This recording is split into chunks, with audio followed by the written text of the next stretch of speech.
In this video, I will be introducing to you the Oy'Nissh translation for the English noun conjunction.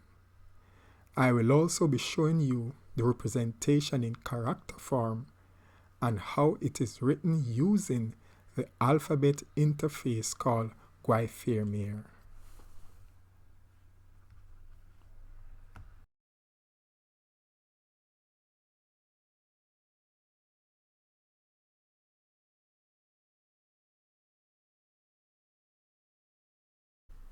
Buch, buch, buch, buch.